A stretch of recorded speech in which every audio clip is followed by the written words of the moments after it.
তুমি অনেক দিন রাজকার্য চালাইছো, এই পেঁয়াজ পয়সার বুদ্ধি তোমার অনেক বেশি আমাদের টিকা। আমি একখান কথা কই, দেরি কইল না, ওই মাইয়াটারে এখান থেকে তাড়াবার ব্যবস্থা করো দেখিনি। ওই ওই বাচ্চা লইয়া উত্তর রেখে লইয়া এত নাচন কদন আমার আর সহ্য হচ্ছে না, ব্যাস কইয়ে দিল। পিসিমা কিন্তু কথাখানা ঠিকই বলছেন। একবার যদি এই বাচ্চা চলে আসে তাহলে কিন্তু আমার বাচ্চার নাটোরের রাজা হওয়ার সম্ভাবনা একেবারে শেষ হয়ে যায়। শুধু এই প্রজন্ম না, পরের প্রজন্ম না আমাদের মতো বুগে বুগে মরবে। তাই যা করার আপনি তাড়াতাড়ি করুন। যুদ্ধ যখন নেগেই গেছে, পানও করেই নাগুক না হয়। কত কইরা কইলাম যাইস না যাইস না যাইস না, এই শরীর নিয়ে যাও কি কইলো, তাও ভালো হাতের ওপর দিয়া গেছে। শুনলে তো আমার কথা, অল্প থাকলে করতে দিত তোরে এমন কাম। উনি তো আরো ভালো করে জানতেন যে অন্যায় আমি একেবারে সইতে পারি না। তাও বলছো যেতে দিতেন না? কথা শুনো মাইয়া, যে হ্যারে কেউ দামাইতে পারবো না। কথা শুনো, একবার কোনো কিছু জিদ ধরলে আর কারোর কোনো কথা শোনা লাগে না, নাকি ক? সিন্ধু দিদি, কিছু হয়নি, তুমি কেন তো দুশ্চিন্তা করছো? তুমি বুঝবা না, দায়িত্ব আছে আমার। আমারে কইয়া গেছে বড় বোঠান দেখবেন, আমার বউয়ের দেখবেন, একজন কোনো অসুবিধা না। আমায় ডেকেছেন ছোট হুজুর?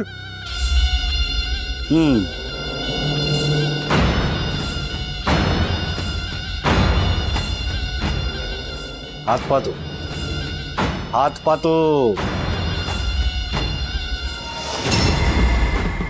এ কিসের জন্য দিচ্ছেন ছোট হুজুর এত স্বর্ণ মুদ্রা? কাজটাই এমন গুরুত্বপূর্ণ, তাই জন্য বেশি মূল্য পাচ্ছ। তোমার তো খুশি হওয়ার কথা। কি করতে হবে? বিশেষ কিছু নয়, রাজরানীর নামে কিছু কুৎসা প্রজাদের মধ্যে তোমাকে ছড়িয়ে দিতে হবে। ক্ষমা করবেন, রাজরানী আমাদের কথা ভাবেন ছোট হুজুর। তার নামে কুৎসা রটাতে পারবো না। নিয়ে নিন আপনার স্বর্ণ মুদ্রা।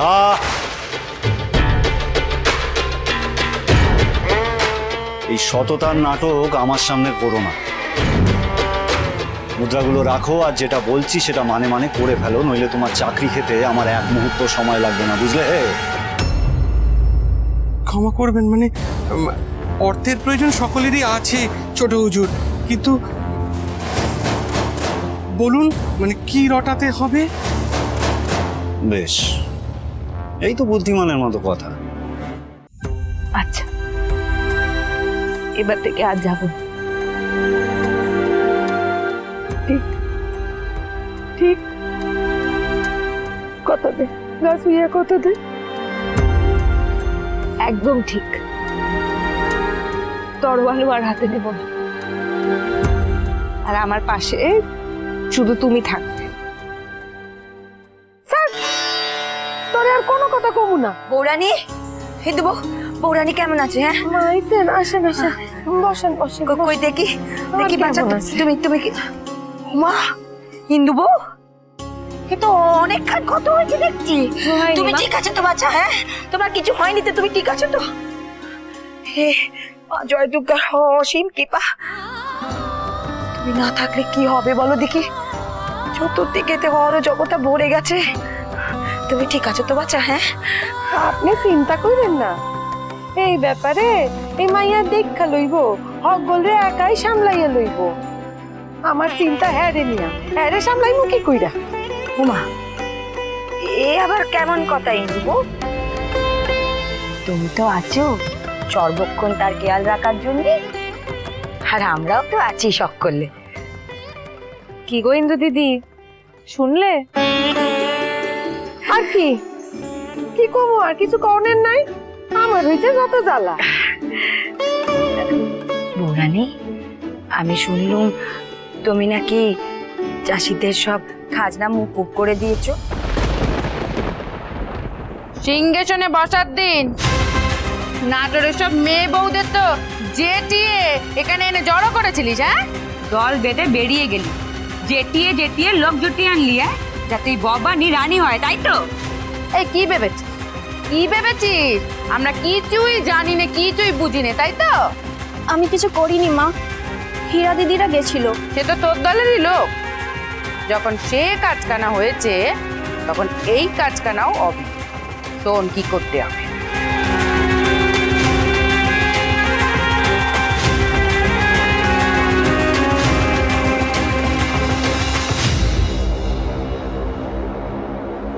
ছিছি মা, এ কি বলছেন আপনি? এরকম আবার হয় নাকি? হয়তো, একেবারে ঠিক শুনছো। আর এ কথা সবাইকে জানাও। ওই মেয়ের পেটে যে সন্তান এসেছে সে কি আদেও কান্ত দাদার সন্তান? আমাদের তো তাই মনে হয় মা। আচ্ছা, মনে হলেই কি হলো? নিজের বুদ্ধি একটুখানি কাজে লাগা। এ বাবা, আমাদের কান্ত দাদা সে তো যুদ্ধে গেছিল, ওই রাজরানীর সঙ্গে মিলন হলো কখন? আর ওই রাজরানী পতি হলো কি করে? বুঝতে পারছো না? আরে বাবা, এই কথা কানাই তো সবার কানে কানে চড়িয়ে দিতে হবে। এখন থেকে এটাই তোর কাজ। আমার খুব ভয় করছে মা, এসব কথা মুখ ফুটে বলা মানে, তাও আবার রাজরানীর সম্পর্কে। দেখো দেখিনি, এবার পুড়বে।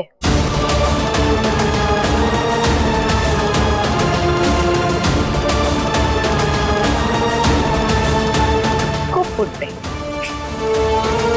যে রাজরানীর চরিত্রই ঠিক নেই সে নাটোরের সিংহাসনে বসবে, প্রশ্নই ওঠে না। যা, যত তাড়াতাড়ি সম্ভব এই শুভ কাজখানা করে ফেলবে যা, তাতে তোরও মঙ্গল, আমাদেরও মঙ্গল, আর নাটোরেরও মঙ্গল।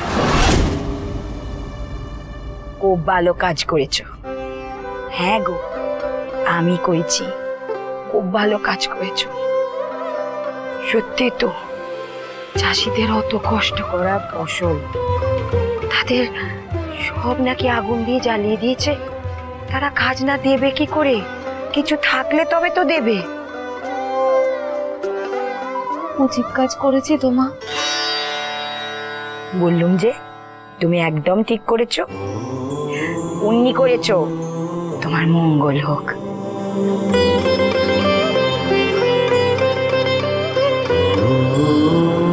আমারও মনে হচ্ছিল যে আমি ভুল করছি না।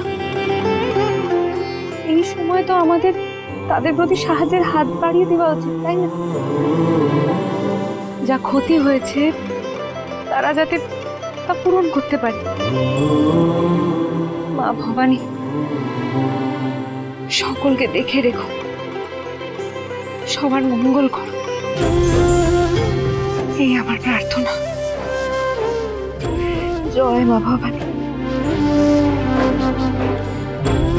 গারুর ডাল উৎসব তো হবেই, সাথে দরিদ্র নারায়ণ সেবা, ব্রাহ্মণ ভোজন এবং মা ভবানীকে ভোগ প্রদানের পুজো। উৎসবের যাবতীয় আয়োজন শুরু করুন। এই সন্তানটা কার যেটা তোমার পেটে বাড়তাছে? আমার মহারাজের। মিথ্যা! সাহস থাকে তোর সত্য কথা কও, নাইলে তোমার মতো দুশ্চরিত্র মাইয়ারাতে অন্ন গ্রহণের কোনো প্রশ্নই উঠতাছে না।